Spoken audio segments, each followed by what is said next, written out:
मनुष्य के मन का दुख कैसे दूर होगा?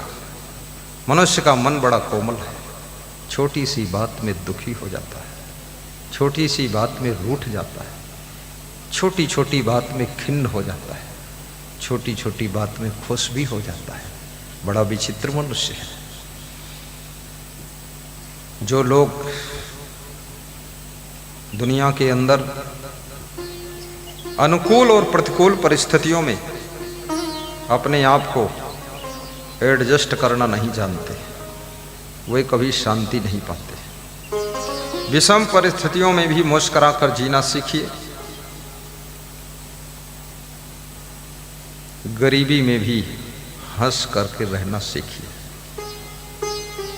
पुराने कपड़े पहन करके भी प्रसन्न रहना सीखिए, और कम संपत्ति के बीच में भी संतुष्ट रहना सीखिए, क्योंकि संतोष सुख का दूसरा नाम है, लालच नरक का दूसरा नाम है। भगवान श्री कृष्ण से अर्जुन पूछते हैं कि हे कृष्ण, नरक कहाँ है? कृष्ण हंसने लगे। कृष्ण का स्वभाव हंसने का था, वे हंस करके बात करते थे, हंस करके उत्तर देते थे। राम का स्वभाव मुस्कुराने का था, राम हमेशा मुस्कुरा कर बोलते थे। केवट ने नाव लाने से मना कर दिया तो भी राम मुस्कुराते हैं। कृपा सिंधु बोले मुस्काई, सोई करु जेहि तो नाव न जाए। ये राम का धैर्य परिचय दे रहा है, धीरज है उनमें। राम को वनवास मिला तो भी वे मुस्कुरा कर कमंडल लेकर वन की ओर चलने की तैयारी शुरू कर देते हैं। भगवान कृष्ण हंस करके जीते थे, और कबीर साहब ने भी कहा है कि हंस करके जियो। खुले नयन हंस हंस पहचानो, सुंदर रूप निहारो, संतों सहित समाधि भली। आंख न मूंदो कान न रूंधो, काया कष्ट न धारो। कबीर साहब कहते हैं आंख मूंद कर तुम आंख बंद कर सकते हो, लेकिन मन को बंद नहीं कर सकते हो।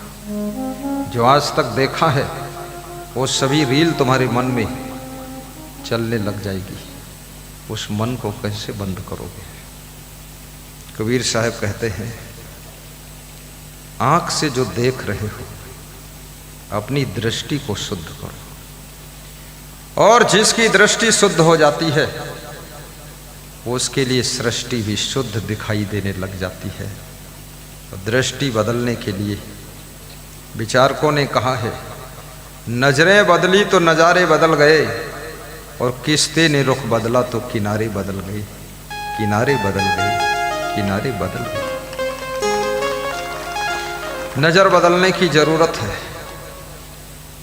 वासनात्मक नरस से जब तुम देखोगे दुनिया में सब भोग ही भोग दिखाई देगा।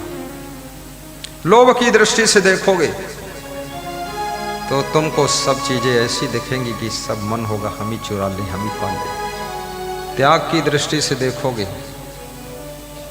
तो आपके मन में लालच नहीं पैदा होगा। प्रेम की दृष्टि से देखोगे प्रसन्नता की प्राप्ति होगी। ईर्ष्या की दृष्टि से देखोगे जलन पैदा होगी। और याद रखना, यदि कामवासना की दृष्टि से देखोगे तो विषय भोग का उत्पाद खुराफात भीतर तैयार होगा। यदि संयम की दृष्टि से देखोगे तो सारे संसार में साधना जैसे लोग दिखाई देंगे कि सभी साधनाशील हैं। मनुष्य अपनी दृष्टि को जब बदल लेता है उसी घर में हंसने लग जाता है जिस घर में खिन्न मन से रहता था। घर वही, घरवाली वही, घरवाला वही, केवल विचार बदल गए। हंस करके जीना शुरू कर दिया।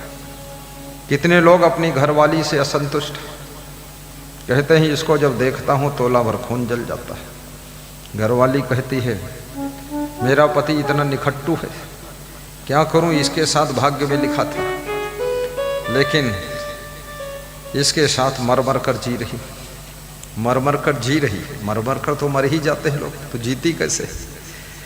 सब अजीब भाषा बोलते हैं लोग।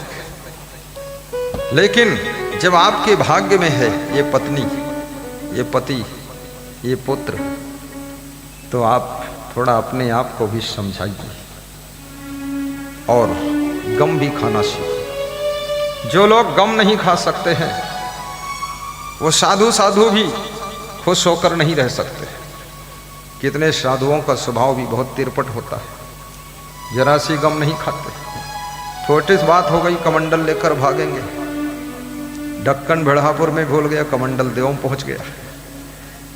अरे धैर्य रखो महात्मा जी, गम खाना भी सीखो, मेहनत करना भी सीखो। साधु होने का अर्थ आलसी होना नहीं होता है। साधु होने का अर्थ आश्रम को घर घूरा बनाना नहीं होता है। इतने साधुओं ने आश्रम की सत्यानाश मार दिया। घर से निकले थे बाबा बनने, बाबा बन गए, आश्रम मिट गया। आश्रम में सब घर घूरा कर दिया। याद रखना, धर्म की चीज को धर्म में ही रहने दो, भक्ति की चीज को भक्ति में रहने दो, और जो सत्संग के लिए किसी ने दान किया है वो चीज सत्संग में ही लगनी चाहिए, वो किसी व्यक्तिगत परिवार के लिए खर्च होना नहीं चाहिए। ये साधु को भी विवेक रखना चाहिए। साधु बनकर गांजा भांग भी नहीं सेवन करना चाहिए, क्योंकि गांजा भांग अफीम चरस बीड़ी सिगरेट पीने वाले इन व्यसनों को जो ना छोड़ सके, मन बस में करना क्या जाने। ये छोटी छोटी आदतें छूटती नहीं है, तो इतना बड़ा भयंकर मन ये कैसे कंट्रोल होगा? 3 आदतों को भी छोड़िए। साधु के पास में केवल सत्संग का नशा होना चाहिए, और भगत के पास में भक्ति का नशा होना चाहिए। ये बीड़ी गांजा चरस तंबाकू गुटखा पुड़िया कुछ भी खाने पीने की जरूरत नहीं है। पीना है तो दूध पी लो, शराब मत पियो, और खाना है दाल चावल सब्जी रोटी से अच्छा कोई भोजन है ही नहीं। तुम्हारे देश का प्रधानमंत्री खिचड़ी और कढ़ी खाता है और सबकी खिचड़ी निकाल देता है। कितना जबरदस्त दिमाग है। किसी दिन खिचड़ी खाने को मिल जाए तो लोग नाराज हो जाते, अरे हमें खिचड़ी खिला दिया। कमाल है, खिचड़ी पेट की बीमारियों को खत्म करती है। और कभी खीर मिल जाए तो खीर भी प्रेम से खा लो, और कभी थोड़ा सा रोटी नमक भी मिलाकर खाइए। रूखा सूखा खाए के ठंडा पानी पियो, देख पर आई चौपड़ी मत ललचावे चियो। हमारे बीच में आज बहुत से संतों का आगमन हुआ है। शखनापुर कबीर आश्रम के महंत श्री साधु राम उर्फ निर्भय दास जी अस्वस्थ होने के कारण गुरुदेव से मिलने के लिए तो आए, लेकिन जाने की इजाज़त चाहते हैं। मैं अपने संत जी से कहूँगा उनको उनकी दक्षिणा सौंपिए और चुपके से उनको निकालिए, ताकि सत्संग में आगे डिस्टर्ब ना हो। सभी संतों को आज 500 रुपये दक्षिणा दिया जाएगा। कितना? 500। हमारे पास एक सज्जन आए, महाराज जी जल्दी दे दो उनको। एक सज्जन आए, बोले आपने बोल तो दिया है कल संत बढ़ जाएंगे, तो हमने कहा इसीलिए तो बोला। और बोला क्यों? कि इतने हम चतुर नहीं, बैधा हम। बोले संत 100 के करीब जो हैं, तो हमने कहा चाहे 500 जाएं। बोला ही इसीलिए हूं कि एरिया का कोई संत बचने ही नहीं चाहिए, सब आना चाहिए, और ना हमारे पास पैसा बचना चाहिए, खाली हम बच जाएं बस बहुत है। हाँ, क्योंकि संत की सेवा, पहली बार मैं आया हूं यहाँ, और स्वर्गीय श्री केशव साहब जी की पुण्य स्मृति में कार्यक्रम हो रहा है, तो संतों का सम्मान करना अनिवार्य है। सब बड़े भाव से आए हैं, श्रद्धा से आए हैं, प्रेम से आए हैं, सबकी लगन है। कुछ संतों को सुबह मैंने बहुत दवाई भी दिया है, आयुर्वेदिक च्यवनप्राश 10 मूला रिष्ट और कौन कौन सब।